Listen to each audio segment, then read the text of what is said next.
Assalamualaikum warahmatullahi wabarakatuh. Apa kabar anak-anak kelas 4 hari ini? Semoga kalian dalam keadaan sehat ya. Baik, sebelum kita mulai belajar geografi pada hari ini, mari kita buka dulu dengan membaca basmalah. Bismillahirrahmanirrahim.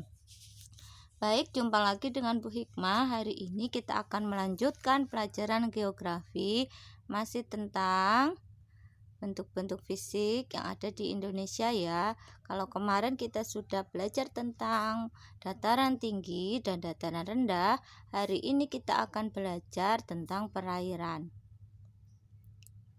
Ini ya, ada gambar perairan. Apa saja ya macam-macam perairan?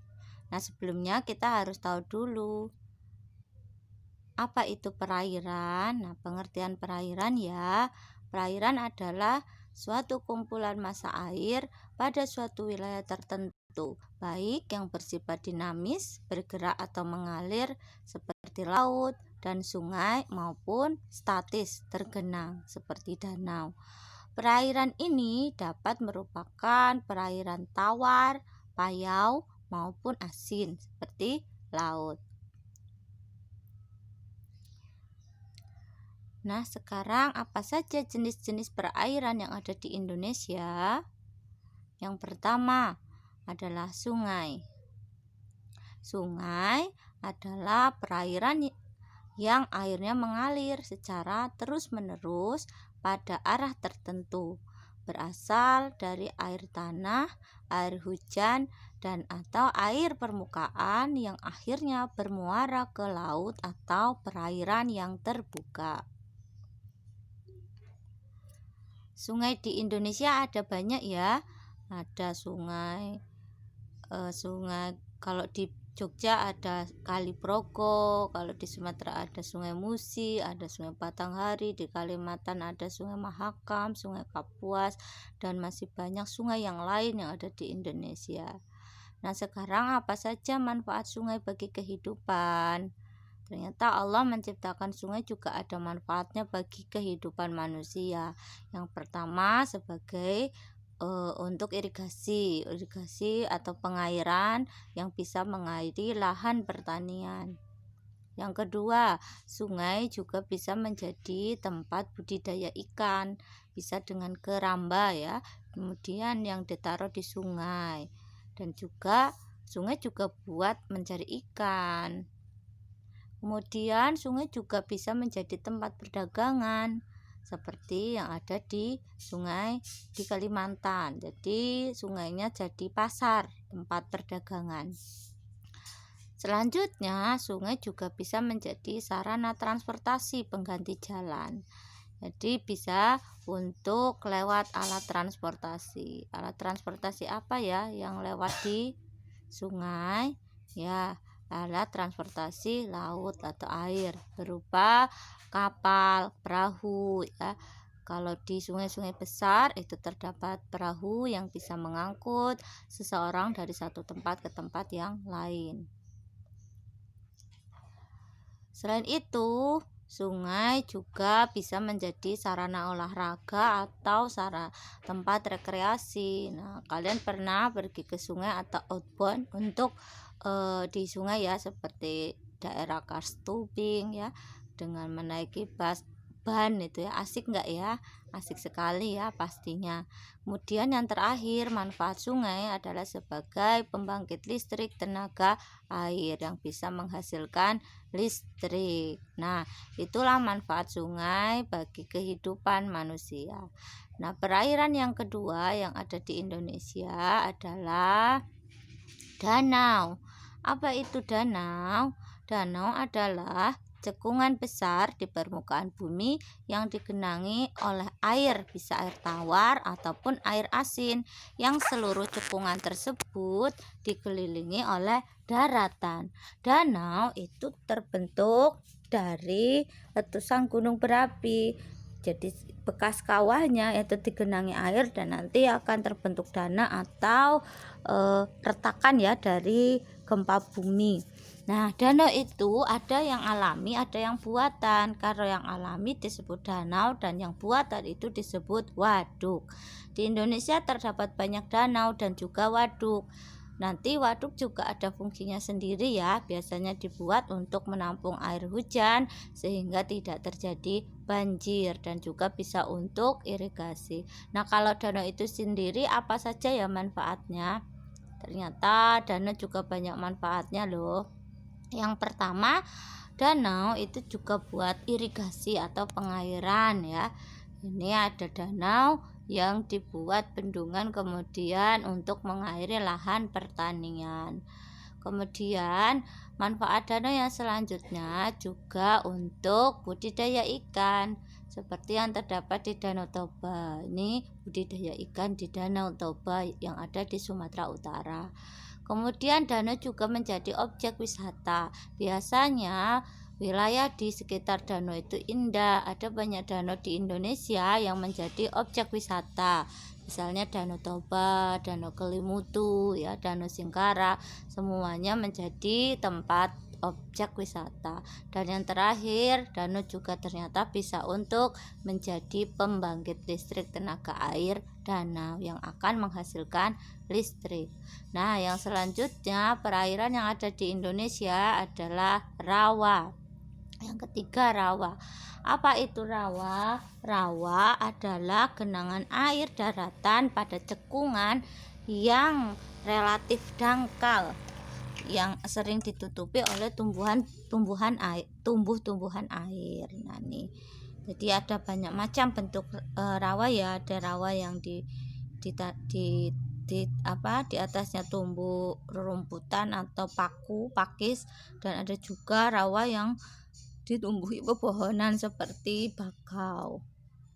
Nah, sekarang kira-kira apa saja manfaat rawa?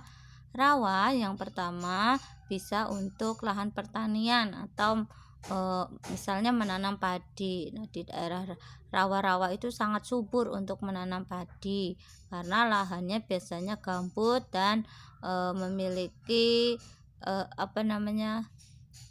kesuburan yang tinggi tanpa harus dipupuk ya. Dulu di tempat Bikmat juga rawanya itu sangat subur karena ada bekas-bekas tanaman ya. Kemudian yang selanjutnya, rawa juga bisa mencari ikan, tempat untuk mencari ikan. Jadi di sela-sela rerumputan gitu ya, ada biasanya air yang tidak ditumbuhi tanaman, itu banyak ikannya. Ada ikan lele, ada gabus, dan juga ada belut. Kemudian yang selanjutnya, rawa juga sebagai lahan konservasi. Konservasi itu untuk penjagaan, baik itu hewan-hewan yang ada di bawah yang terdapat di dalam rawa maupun hewan-hewan yang ada di atas rawa gitu ya, atau tumbuhan yang hidup di rawa, konservasi. Kemudian yang selanjutnya, rawa juga tempat tumbuh tanaman bakau. Tanaman bakau nih contohnya ya, tanaman bakau. Nah, ini biasanya lebih banyak terdapat di daerah laut, tepi laut ya. Nah, ini juga menjadi ekosistem tumbuhnya berbagai hewan yang ada di dalamnya. Nah, yang selanjutnya perairan yang ada di Indonesia adalah laut. Apa itu laut? Laut adalah sebuah perairan asin besar yang dikelilingi secara menyeluruh atau sebagian oleh daratan, benua, ataupun pulau. Nah, ini gambar lautnya. Nah, sekarang apa ya manfaat laut? Nah, manfaat laut tentu ada banyak. Yang pertama, laut itu menghasilkan berbagai sumber makanan laut. Coba lihat apa saja sumber makanan dari laut. Tentu ada ikan laut, ada udang, ada cumi-cumi ya. Semuanya makanan yang bergizi yang disediakan Allah secara gratis di laut. Yang hewan-hewannya itu halal untuk dimakan oleh manusia walaupun sudah mati. Kemudian yang kedua, manfaat laut juga sebagai sarana transportasi ya. Alat transportasi apa yang lewat di laut? Tentu saja kapal, dan laut bisa untuk berjalannya kapal gitu, dan kita bisa pergi dari satu tempat ke tempat yang lain melalui laut. Kemudian laut juga menghasilkan rumput laut. Nah, rumput laut yang bisa untuk buat agar-agar ya, juga untuk kosmetik. Kemudian ada juga terumbu karang. Nah, terumbu karang yang indah yang ada di laut sebagai tempat untuk hidup ikan-ikan yang ada di laut. Yang selanjutnya, laut juga sebagai tempat untuk wisata bahari.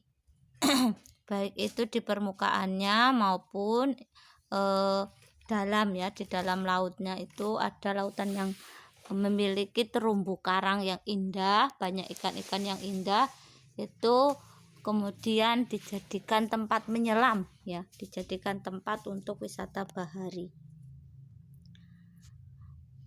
Nah, demikianlah bentuk-bentuk fisik alam yang ada di sekitar kita, terutama yang ada di Indonesia. Sungguh indah alam ciptaan Allah dengan berbagai bentuk fisiknya yang dapat dimanfaatkan oleh manusia. Untuk itu sudah selayaknya kita sebagai manusia, sebagai khalifatullah fil ard, harus menjaganya sebagai bentuk rasa syukur kita kepada Allah dengan menjaga alam dan tidak merusak. Karena biasanya banyak sekali kerusakan yang terjadi di alam yang disebabkan oleh tangan manusia. Seperti firman Allah ya, Zoharul fasadu fil barri wal bahri bima kasabat aidinas liyuziqahum ba'dalladzi amilu la'allahum yarji'un. Jadi telah tampak kerusakan di darat dan di laut itu disebabkan oleh ulah tangan manusia, yang itu Allah jadikan seperti itu agar mereka itu berpikir dan kembali ke jalan yang benar. Nah, sekian dulu pelajaran kita hari ini tentang perairan yang ada di Indonesia, bentuk-bentuk perairan. Semoga kalian bisa menjadi orang yang selalu bersyukur dengan menjaga alam ciptaan Allah. Terima kasih sudah menyampaikan video ini. Kita tutup dengan membaca hamdalah. Alhamdulillahirabbil alamin. Kalau ada salahnya Bu Hikmah mohon maaf. Wassalamualaikum warahmatullahi wabarakatuh.